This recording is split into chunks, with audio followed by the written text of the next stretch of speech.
Hey there, students. So in this brief video today, I'm going to go over what a stock split is. So a stock split, I'm sure if you've heard of that before, either in business news or in this class so far. But a stock split, all you're really doing is you're splitting a stock. And if you create more shares, so you have a certain amount of shares, you split it and you create more of them, what that's going to do, it's going to lower the par value per share. So it's just a brief example here. You say you have 100 shares at $2 each. Then you do a stock split where you create more shares. So that 100 shares turns into 200. But now the par value goes from $2 to $1. So the more shares, the lower the par value.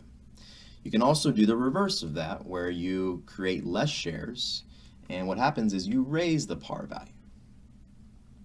So I just want to go ahead and go over this concept a little bit more with y'all. Now, to let you know, with the stock split, we're not going to do too many practice questions on it, but I just want to introduce you to this concept here.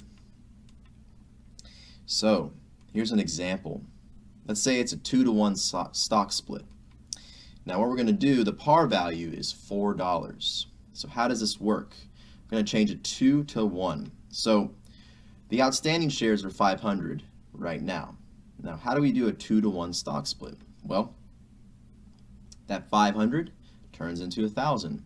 So when they say 2 to 1, you're multiplying what you have in shares by 2. And then you divide your par value by 2. Now look at the values though. Originally it was $4 a share at 500 shares. So what does that come out to be? $2,000. But then you do a 2-to-1 stock split, and that shares turns into 1,000. You double it, but then you divide the par value by 2.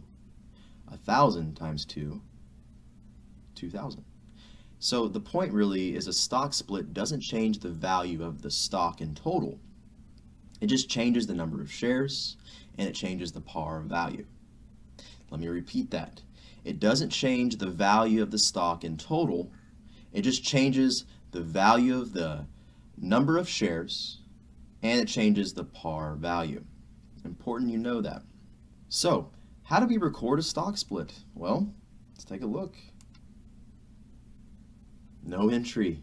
Why is that, you think? Well, remember, the total value doesn't change, just the number of shares and the par value. Now, it is important to write a little note on the financial statements telling your investors, hey, we're doing a stock split. These are the new numbers.